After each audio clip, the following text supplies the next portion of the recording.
tama po ba ang pagkarinig ko na sinabi niyo kanina under sa COA DBM Joint Circular Number 2015-01, hindi naman kailangan ilagay ang tunay na mga pangalan ng mga intel agents or informers na tumanggap ng intel o confidential funds sa OVP tulad ni na Mary Grace Piatos, Chippy McDonald, Mickey Mouse at iba pa?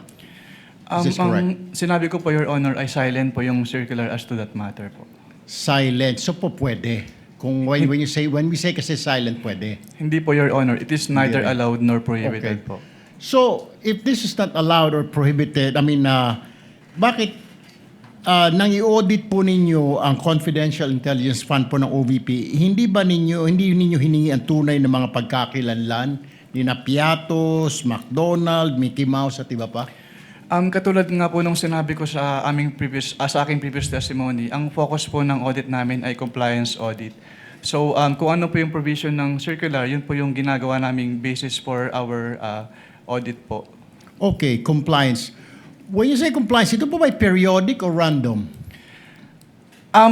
Yung compliance audit po kasi wala po siyang particular period kasi pag sinabing compliance audit, ine-evaluate po namin yung subject matter if it is compliant with certain applicable laws, rules, and regulations. But I'm saying every agency na meron pong intel or confidential funds, do they have to undergo audit periodically or random lang? Dahil marami po tayong ahensya ng gobyerno na may mga intelligence confidential fund na hindi naman dapat. Ang audit po namin ay based dun sa liquidation documents po na sinasubmit nila. Pero is it periodic ba? Kailangan bawat agency na i-liquidate niya yung kanya i-audit ninyo yung kanya paggastos ng intel or confidential fund? Yes po, Your Honor. Yung kanilang kailangan... So it's periodic, it's not random. Yes po, Your Honor. Okay. Kung kaduda-duda na po ang disbursement ng OVP, obvious naman, sabi niyo po, di po ba, yung mga medicines, mga pangalan ng tao, bakit hindi po ninyo pa sinampahan ang kaso sa ombudsman ng OVP? Under our rules po, Your Honor, pwede lang namin siyang i-refer to the Office of the Ombudsman kapag nagkaroon ng final order at hindi po kinumply ni OVP yung order po. Bakit? Nasaan na po ba yung order ngayon? Ano na po ang status? Itong mga findings nyo, 2023, 2024 pa ito, 2026 na po tayo ngayon.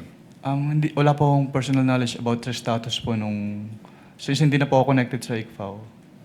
Okay, so dahil hindi ka na connected sa ICFAO, so wala ka ng pakialam kung ano na nangyari sa kaso na hinawakan mo. Hindi naman po sa wala akong pakialam, pero yung mga ganyang bagay po kasi ay confidential na hindi naman ina-announce sa buong COA po.